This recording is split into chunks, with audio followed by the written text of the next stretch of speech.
Welcome back to For the Record. I'm Elijah. This is 1680 The Crow, and you're listening to our feature presentation.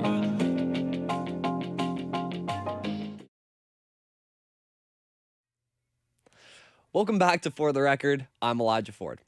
On Sunday night, U.S. President Donald Trump made a Truth Social post saying he's authorizing a 100% tariff on any and all movies coming into the U.S. The motivation being his belief that the American film industry has been reducing due to other countries offering incentives to move film production out of the states, calling it a national security threat. Although the specifics of the tariffs have yet to be announced, if they move forward, the effects will be felt in Metro Vancouver, known across the film industry as Hollywood North.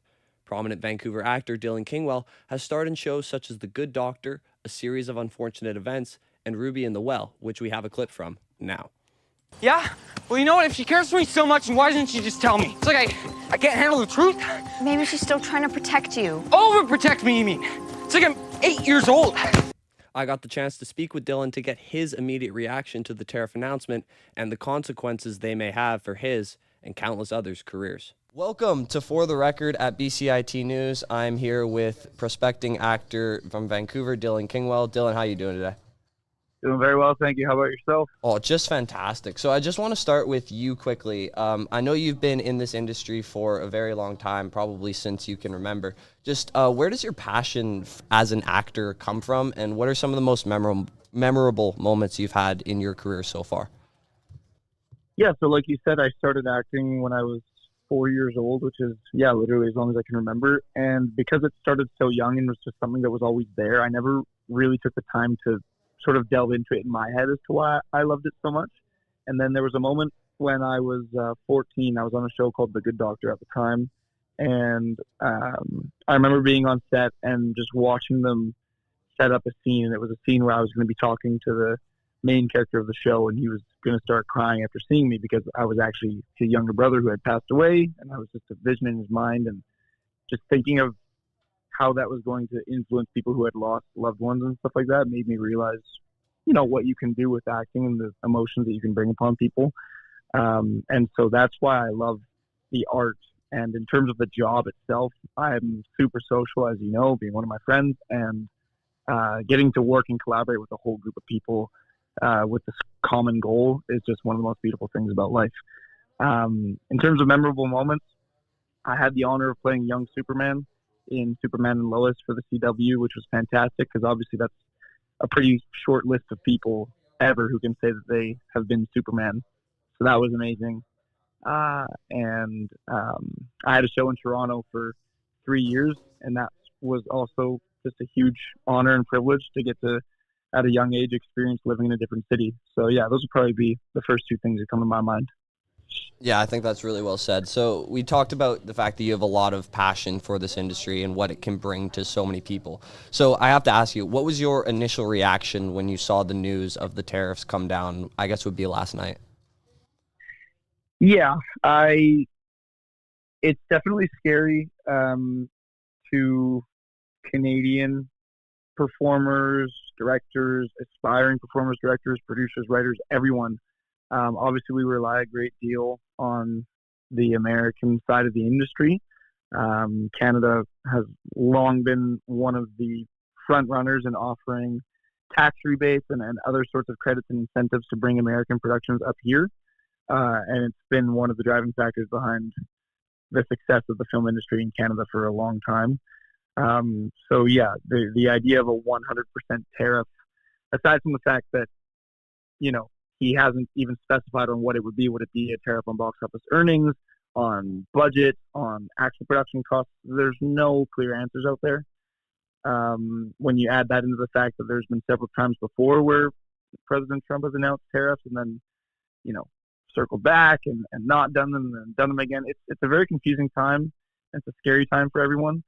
Myself personally, I'm lucky enough to be able to say that I have an American visa and I have representation in the States as well. So should the industry become, hyper-focused in the USA again, I would still have a chance, but I know that I'm very privileged to be able to say that. And so I do really feel for not only Canadian actors, but perhaps even more the Canadian crew members who, these are people that these aren't all 20-year-old people chasing a dream like myself. These are people with families who have mortgages to pay and bills to pay and kids to feed, who rely on this industry. So, yeah, I think that it's just in summary sad that something so beautiful like art and TV and film could be influenced by what can only be politely summarized as an unfortunate political situation going on down south. Yeah, that's definitely one way of putting it. You mentioned that you have a U.S. work visa and you're in a bit more of a comfortable situation than others, if I could say that, with the tensions going on down south. But still, being located in Canada primarily, I'm sure these will affect your career path or work in some way. Do you have any insight as to how that might happen if you'll be going down to the States more? Absolutely, yeah. So some of the best opportunities that I get are for auditions and for little things, movies, TV shows that are filming sort of right away here in Vancouver. Being a local here means that I can audition for something on Monday and be filming by Thursday on set. And that's an opportunity that maybe with Los Angeles I have because it's a short flight. But aside from that, there are lots of things to organize when it comes to working internationally. Yes, I have the visa, but that's not the only barrier or obstacle that one has to cross, I suppose. So definitely I would see a downturn in the amount of opportunities that I have. Like I said, wouldn't be reduced to zero because of my American visa eligibility, but yeah, it would impact me a great deal. Personally, as a human being, I like being able to be up here and audition for things both here and down south. I have my family here, my friends are here. I have other jobs here that allow me to financially support myself well in pursuit of being an actor. So yeah, the impact would be tremendous, even though I am one of the lucky ones who would still be able to work down south. For sure, the effect would be felt. 100%. And you have an awesome perspective on this because, like we said, this isn't your first rodeo in the industry. You've been doing this for a long time. So 2023, BC film industry contributed $2 billion to the provincial GDP. This was down from $2.7 billion in 2022, which was down from $3.3 billion in 2021. So you've kind of seen the industry evolve throughout your career. What are some of the challenges of being an aspiring actor from Canada nowadays, and how have you seen it evolve since you started your career? So it's really interesting that you picked the word evolution. I think that technology has played a bigger deal than people might realize, particularly since 2020. Since COVID, people realized that a lot of the things that we used to do in person in this industry, mainly in the audition process, can happen digitally and can happen online. And so there was a sweet spot for a while there, I would say, in the last few years before COVID. Like you said, we were closing in on $4 billion a year in those years. And, so many huge productions were up here. And there was a sweet spot where most auditions were still in person. So they were still looking for mostly local actors, and there was so much to go around that it felt like everyone was booking. I went on a crazy, crazy lucky run in my, teen years, right around when we met, from 14 onwards to 17, where I just felt like I was always auditioning and working on something. Now, when you talk about the evolution of things since COVID, they've realized not only can they skip the whole in-person part and do the auditions digitally, but that means that they can now reach for talent across the globe for any role. As long as they're eligible to work in Canada, anyone can audition. And so now, where you might have had, let's say, 50 movies and TV shows going on at any given time, and a talent pool of, from my age group, maybe only a talent pool of 500 potential local actors, maybe 1,000. With my age group and also general physical features, that being hair color, eye color, height, etc. Versus now you've got maybe 20 major projects or less, and you've got a whole world's worth, literally, of candidates. So the competition has gotten a lot tougher, and you also lose that personal touch. I always felt one of my strengths was being able to introduce myself and shake a director's hand and tell him thank you for my time, thank you for his time, excuse me. So yeah, it has become the audition process, I would say, has been the thing that's been most impacted since COVID and these strikes and all that, where the talent pool has just become a great deal bigger. It's fascinating you bring that up, that because of the new video process, you can go international and to a bunch of different places for these auditions that you wouldn't be able to do before. But the U.S. is kind of trying to put a more domestic spin on it because of President Trump's assumption that they're losing money in their film industry because of outside help. Do you think that these new trade barriers will at all affect that new evolution of actors from everywhere being included in the audition process, or do you think it'll be a bit more narrow now? I think that the tariffs specifically would, as I understand it, although like I said, the lines are very blurred, and I think everyone's kind of having trouble understanding exactly what the aim and what the execution of these tariffs would or will be. I think that the tariffs are specifically focused on just the movies themselves being able to be broadcast in the States. So as far as I understand it, production companies are always looking to find the best actor suitable for their role. And especially major production companies who have billions of dollars at their hands, they don't mind, finding, for example, an Irish actor who can do an American accent, and they don't mind the extra costs that come with that if he or she is better suited for the role. You know what I mean? So I'm hoping that, it's interesting that I say that. To be unbiased and to be fair to everybody, I'm hoping that it wouldn't. I'm hoping that, I've been lucky enough to make actor friends in Ireland and Australia and England, and I'm hoping that for their sake, they will still have the same opportunities, because at the end of the day, it's not them being tariffed, it's the project itself. Now, mind you, could it come to my advantage if production companies start looking a little bit more local and a little bit more, okay, they want people who already have U.S. visas or who are already located in the States? Yes, I suppose that could come to my advantage. But I think the goal right now, and the more important thing, I'm 20, I have lots and lots and lots of time. I think the more important thing is to think of the industry as a whole and think of how the industry as a whole can benefit and be saved and thrive again. So as much as it might affect, the location of productions, I personally hope that talent pools will stay far and wide, just because that means that our industry will have the opportunity to continue to flourish at an international level. Very well said. Very well said indeed. Thank you so much for coming on to BCIT News' For the Record. Appreciate your time. And as always, we will see you in the next one. Thank you very much. Thanks, Elijah. Welcome back to For the Record. My name is Clara Lonto. The Asian Canadian Labour Alliance, or ACLA, is a group of community and labor activists across the country. One of their goals included promoting and supporting Asian Canadian activists in a leadership role. Their history dates back to 25 years ago, when a group of Asian Canadian labor activists gathered to set up an alliance to represent the Asian Canadian Trade Union member.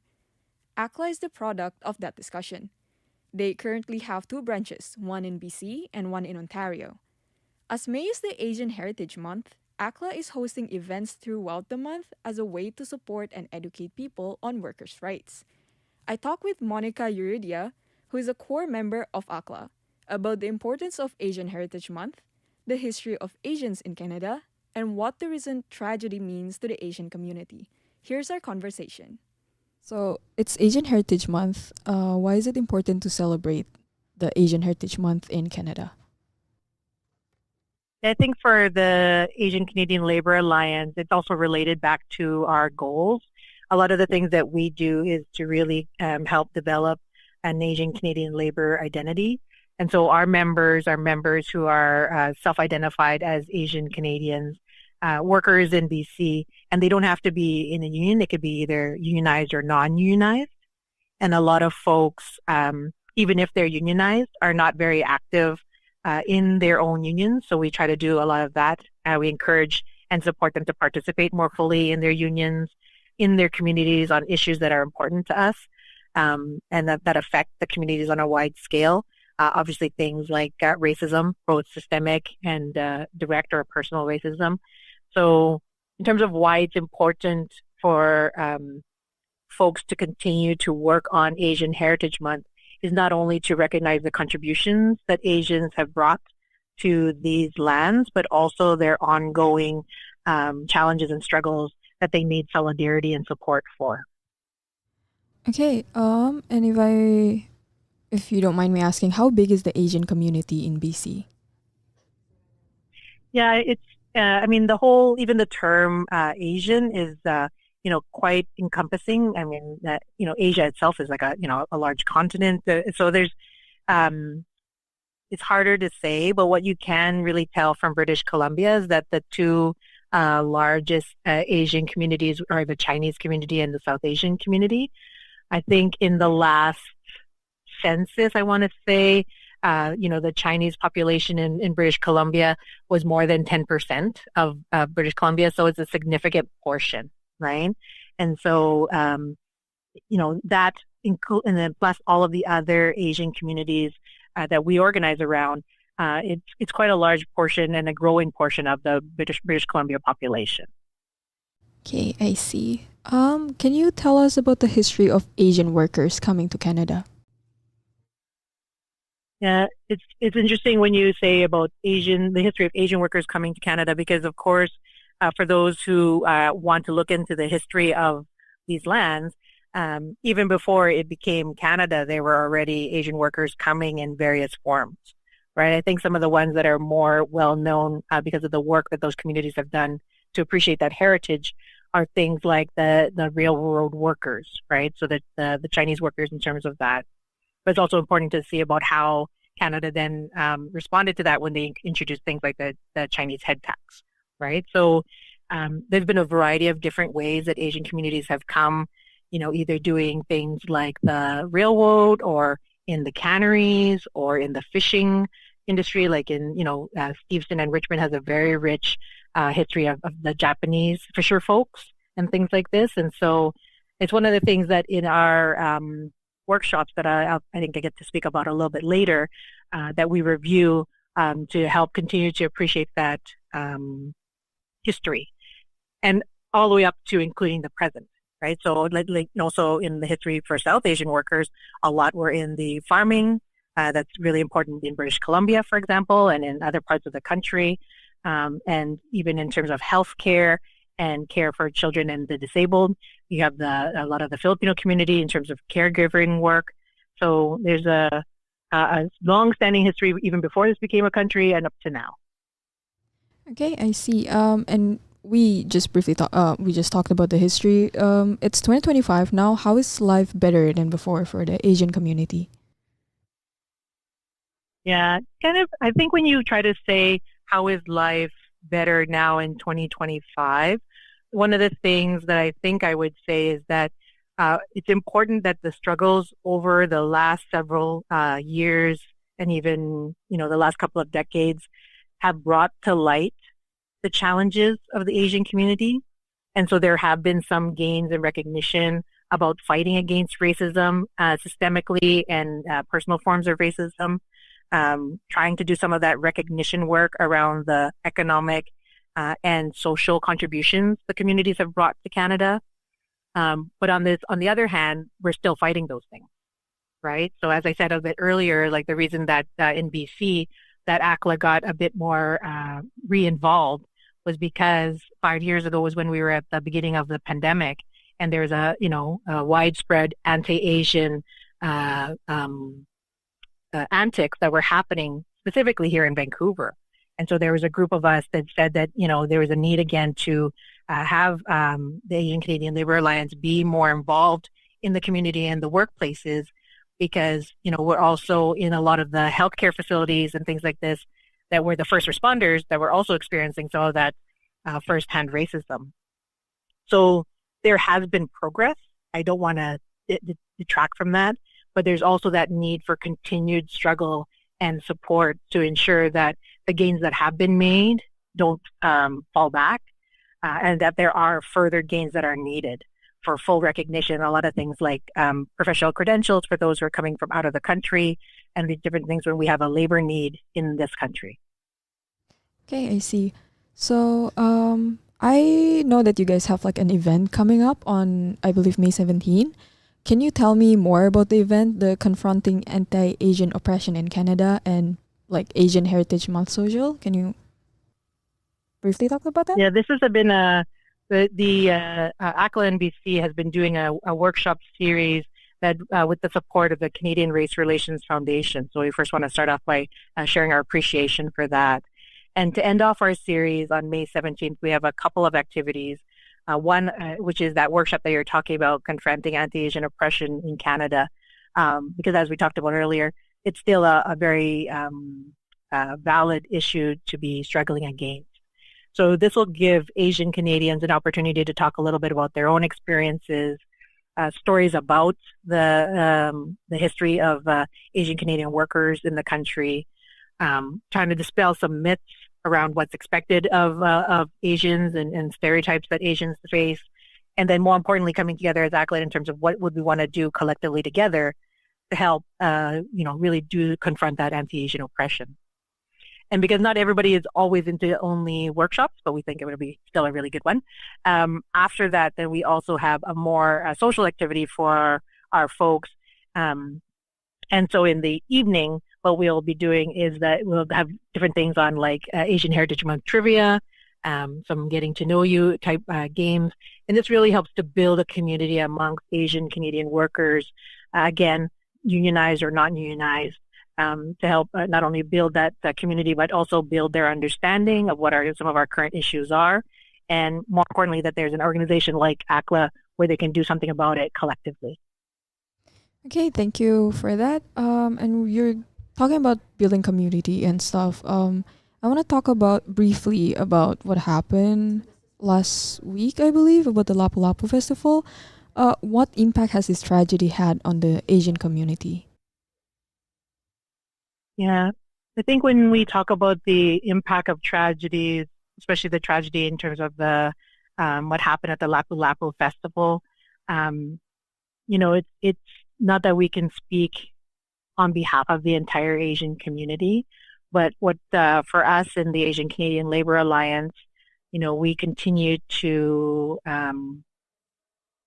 share in the sorrow and loss for the victims and families that were impacted. We still reiterate and reaffirm our solidarity with the entire Filipino community because folks are still going through their grieving process, and it's really important in terms of trying to address that. And I think that what's important for the Asian community generally is what I can say is that while this happened specifically at a Filipino community event, the impact and the echo of what will happen, what this means for other communities who come together in a way to celebrate their cultural heritage, especially a heritage of resistance, because that's what really the Lapu-Lapu Festival was supposed to be about. Is that it's commemorating the history of Lapu-Lapu, who is a resistance against colonization in Philippine history. That hopefully this doesn't mar folks from trying to organize similar events in the future, because that's still part of generating understanding in Canada. Is to understand that yes, we have different things that we've contributed to this country, but we're also, for those who have ancestry from different places, are also bringing a rich history and experience from our other countries and adding that to the experience in Canada. So, while this can be something that will stay with us for a very long time, I would say for myself, I would hope that, it doesn't deter folks from organizing something in the future, especially when you're trying to gather folks in a celebration of cultural resistance. Okay, thank you so much. Thank you for joining us, Monica. That was Monica Uridia from the Asian Canadian Labor Alliance, and we just talked about the importance of Asian Heritage Month in Canada. I'm Clara Lonto, and you're listening to For the Record on BCIT's The Crow. Welcome back to For the Record. A huge thank you to our guests for their time. Join us again on Thursday for our next episode. On behalf of my co-hosts, Cohen Sassman and Elijah Ford, I'm Clara Lonto. Thank you for joining us. You're listening to BCIT's The Crow.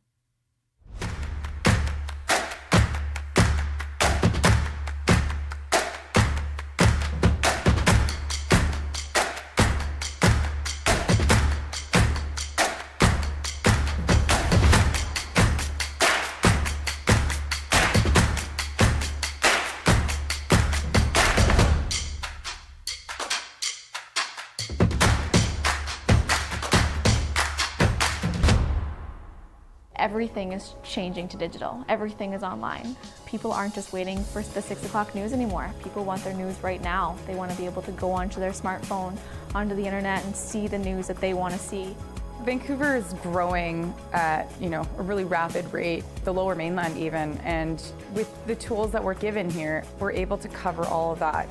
Welcome to BCIT Magazine. I'm Radhika Sikakane. In the program, they really leave it up to you. I mean, the help is there when you need it, figuring out how to use the programs like Premiere, Audition, and figuring out how to use the cameras.